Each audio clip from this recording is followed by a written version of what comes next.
کہ بیرون ملک بھیجنے کے حوالے سے بعض اوقات وہ آپ کو کہیں بھجوا بھی دیتے ہیں، وہاں آپ کو جاب نہیں ملتی، آپ دھکے کھاتے رہتے ہیں، آپ کا جو وزٹ ویزا ہے وہ ختم ہو جاتا ہے اور وہاں سے پھر آپ کو واپس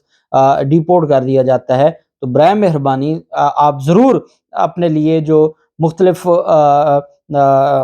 آپ کے لیے مواقع ہیں آپ ان کو اویل کریں، لیکن سوچ سمجھ کر، کیونکہ بعد میں پھر پچھتانے کا فائدہ نہیں ہوتا۔ سابق chief justice of Pakistan Saqib Nisar جو ہمیشہ خبروں کی زینت رہے، جب وہ چیف جسٹس تھے تو بہت زیادہ سو موٹو لیے گئے تھے اور اس وقت بھی وہ خبروں کی زینت تھے، وہ کبھی ہسپتال پہنچ جاتے تھے، کبھی وہ جیلوں میں پہنچ جاتے تھے اور بطور قاضی انہوں نے کردار ادا کیا۔ اور چونکہ اس وقت نواز شریف کی حکومت تھی، کرپشن عروج پر تھی، غنڈہ گردی عروج پر تھی، اس وجہ سے اس وقت کے جو چیف جسٹس تھے ان کو کچھ کام وہ بھی کرنے پڑے جو ان کی حدود سے باہر تھے، چونکہ عوام کے جو بنیادی حقوق ہیں وہ نہیں دیے جا رہے تھے۔ قبضہ مافیا کے خلاف کارروائی تک نہ اس وقت کی سپریم کورٹ نے کی تھی۔ اب اس میں ایک فیصلہ تھا کہ عمران خان کی نہلی کا کیس تھا اور ایک جہانگیر ترین کی نہلی کا کیس تھا۔ عمران خان سرخرو ہو گیا کیونکہ عمران خان کے خلاف تو یہ ان کے سارے دشمن اکٹھے ہو گئے ہیں، بڑے چھوٹے سارے دشمن اکٹھے ہو گئے ہیں اور سوائے ایک گھڑی کے عمران خان کے خلاف کچھ نکال نہیں سکے۔ تو اگر عمران خان نے بنی گالہ میں کوئی بہت بڑا فراڈ کیا ہوتا، اور یہ کہتے ہیں کہ ثاقب نثار نے عمران خان کو ریلیف دیا، ان عقل کے اندھوں سے کوئی پوچھے کہ اگر عمران خان نے کوئی فراڈ کیا تھا تو آپ نئے سرے سے کریں نا انکوائری، آپ کہیں ایف آئی اے کو کہ انکوائری کرے اور عمران خان کے بارے میں جو بنی گالہ کے آپ الزام لگاتے تھے کریں ثابت، پھر کریں آپ مقدمہ، پھر جائے معاملہ عدالتوں میں۔ اگر آپ کو سپریم کورٹ پر اعتماد نہیں ہے اور آپ کہتے ہیں کہ وہاں اس طرح ایویڈنس نہیں ہوئی، وہاں اس طرح ٹرائل نہیں ہوا، تو آپ کو اس بات کا اندازہ ہے، تبھی تو آپ وہاں جاتے نہیں ہیں، وہ چھیڑتے نہیں ہیں سوائے توشہ خانہ کی ایک گھڑی کے، اور وہ بھی عمران خان کے جن لوگوں نے یہ سارا معاملہ کیا ہے۔ عمران خان ان چیزوں سے بہت اوپر ہے۔ ہماری جتنی دفعہ ملاقات ہوئی ہے، عمران خان کو گھڑیوں کا ان چیزوں کا کوئی فکر نہیں ہے، اور یہ بھی ہوتا ہے کہ جب آپ کے جو قریبی ساتھی ہیں وہ پھر استعمال تو کرتے ہیں، وہ فائدے تو لیتے ہیں، چھوٹے موٹے جو فائدے ہوتے ہیں، اور لیکن ایک بات بڑی کلیئر ہے کہ سوائے گھڑی کے عمران خان، اور وہ بھی قانونی گھڑی، اس کے علاوہ عمران خان کے خلاف کچھ نہیں نکلا۔ اب اون چودھری کو بٹھا کے شاہزیب خان زادہ نے، جو کل تک جہانگیر ترین کے خلاف پروگرام کرتا تھا کہ وہ چینی مافیا ہے اور چور ہیں اور بہت بڑا فراڈیا گروپ ہے، اب انہی کی وکالت کرتا ہے، کیونکہ وہ تب عمران خان کے ساتھ تھے تو وہ فراڈیا گروپ تھے، اب وہ عمران خان کے خلاف ہیں تو وہ نیک پاک ہو گئے کیونکہ وہ شریف خاندان اور شاہزیب خانزادہ کے گروپ میں اور کلب میں شامل ہو گئے۔ اون چودھری نے کہا کہ جی کال جاتی تھی قمر باجوہ کی، یا جو اس وقت طاقتور لوگ تھے، اور عمران خان خود بھی بات کرتے تھے، ثاقب نثار، اور عمران خان نے خود جہانگیر ترین کو نہل کروایا۔ یہ بات اون چودھری کی جانب سے کی گئی اور الزام لگایا گیا جسٹس جو سابق چیف جسٹس تھے ثاقب نثار۔ اب وہ جو بینچ تھا جس نے عمران خان کو صادق اور امین قرار دیا اور جہانگیر ترین کے خلاف فیصلہ دیا، اس میں جسٹس صرف ثاقب نثار نہیں تھا، جسٹس فیصل عرب بھی تھے اور موجودہ چیف جسٹس عمر عطا بندیال صاحب بھی تھے۔ عمر عطا بندیال صاحب بھی اس فیصلے کا حصہ تھے۔ تو آپ جب الزام لگا رہے ہیں تو آپ صرف ثاقب نثار پہ تو نہیں لگا رہے، آپ موجودہ چیف جسٹس پر بھی لگا رہے ہیں اور جسٹس فیصل عرب پہ بھی لگا رہے ہیں۔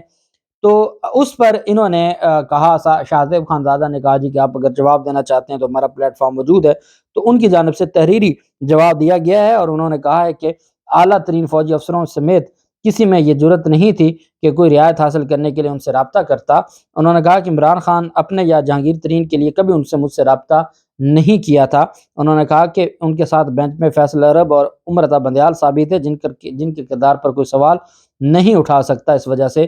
جھوٹوں پر اللہ کی لعنت ہو، اور جو اس طرح کے فراڈ کر رہے ہیں ان کے ہاتھ کچھ نہیں آئے گا۔ اب معاملہ آ جاتا ہے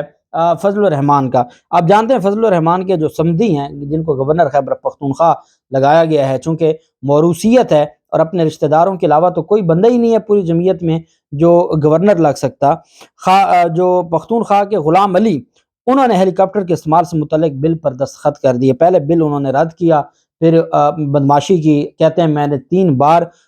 ہیلی کاپٹر مانگا ہے مجھے نہیں دیا گیا، اور انہوں نے کہا خیبر پختونخوا حکومت نے کہا ہم آپ کو کیوں دیں، آپ جائیں وفاق سے لیں، اور آپ نے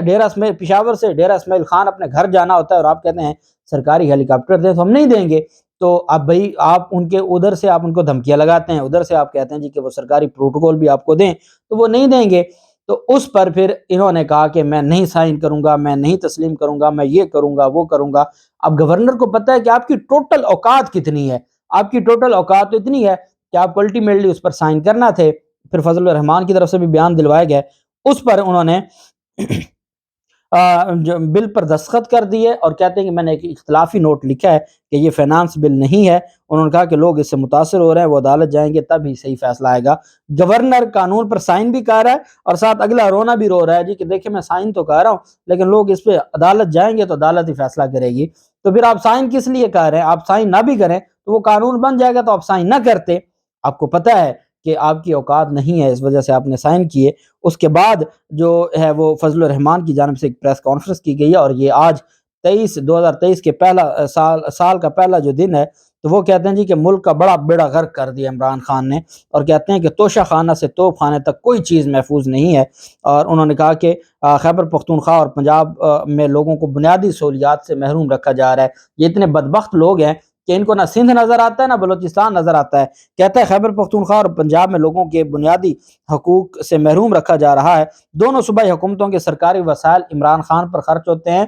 جو فضل الرحمان کسی جگہ جاتے ہیں اسلام آباد سے کراچی تو وہ بھی ایئر فورس کے طیارے پر، سرکاری جو حکومت کے پاس طیارہ ہوتا ہے اس پر جاتے ہیں، اور کہتے کیا ہیں کہ جی سرکاری وسائل عمران خان پر خرچ ہو رہے ہیں، اور کہتے ہیں کہ جی ہم اے پی سی بلا رہے ہیں اور ہم اے پی سی کا اعلامیہ قومی سلامتی کمیٹی کو بھیجیں گے۔ آپ کو اندازہ نہیں کہ ان لوگوں نے ملک کا کیا حشر کیا ہے۔ عمران خان نے ملک کو بہت نقصان پہنچایا ہے۔ عمران خان کو ان ساری چیزوں کو دیکھنا ہوگا اور عمران خان کو ہر حال میں راستے سے ہٹانا ہوگا۔ اب عمران خان کا خوف ہے اور فضل الرحمان اس خوف میں مبتلا ہیں، اور کہتے ہیں جی کہ عمران خان ہیلی کاپٹر کا استعمال کرتے ہیں، صرف اس کے لیے قانون سازی کی گئی ہے، بہت غلط کام کیا گیا ہے، بہت غیر آئینی اور غیر قانونی کام کیا گیا ہے۔ فضل الرحمان روتے رہیں گے۔ عمران خان کے بارے میں ایک بات بڑی کلیئر ہے کہ عمران خان ان کی حرکتوں کی وجہ سے، جب فضل الرحمان عمران خان کو گالیاں دے گا یا ان کے خلاف پریس کانفرنس کرے گا تو عوام کہے گی اچھا عمران خان اتنا اچھا ہے جس کے خلاف فضل الرحمان بول رہا ہے، تو وہ عوام پہلے 10 نے ووٹ دینے تھے پھر 12 ووٹ دیں گے، اور یہ ان کے ہاتھ کچھ نہیں آئے گا۔ اور یہ جتنے بھی چہرے ہیں عمران خان کے مخالف، جتنے چہرے ہیں، لوگوں کو اتنی نفرت ہے، سیاسی طور پر اتنی نفرت ہے کہ عمران خان اتنا ہی، جتنا یہ عمران خان کے خلاف یہ آڈیوز ویڈیوز، اب وہ جو ایک نیا شوشہ چھوڑا ہوا ہے لفافہ صحافیوں نے، مبشر لقمان جیسوں نے، کہ جی راول پنڈی کے کو خواجہ سراغ کی ویڈیو ہے جو عمران خان کی آ رہی ہے۔ کس دنیا میں رہتے ہیں، کس سکھ مینٹیلٹی کے یہ لوگ ہیں، اور ان کو لگتا ہے کہ یہ اس طرح کی چیزیں، پھر اس طرح کی تو فضل الرحمان کی کتنی بنی ہوئی ہیں، تو پھر آپ کیا کریں گے؟ تو یہ چیزیں، یہ بڑی ایک انتہائی گھٹیا ذہنیت ہے، اور میں یہ سمجھتا ہوں کہ ان چیزوں سے ان کو باز آنا ہوگا اور میرٹ کے اوپر بات کرنی ہوگی، اور عوام عمران خان کے ساتھ ہے۔ آج آپ دیکھ لیں جو الیکشن کراؤ ملک بچاؤ مہم کی ریلیاں ہیں فیصل آباد اور لاہور میں، اتنی بڑی ریلیاں تو یہ پی ڈی ایم کی ساری جماعتیں مل کر نہ کر سکیں، جو پاکستان تحریک انصاف کی جو سیکنڈ لائن لیڈرشپ ریلیاں نکالی ہوئی ہیں۔ تو یہ عوام کا جو ہے وہ ریفرنڈم ہے۔ اللہ پاک پاکستان کا حامی و ناصر ہو۔ بہت شکریہ۔ اللہ حافظ۔ پاکستان زندہ باد۔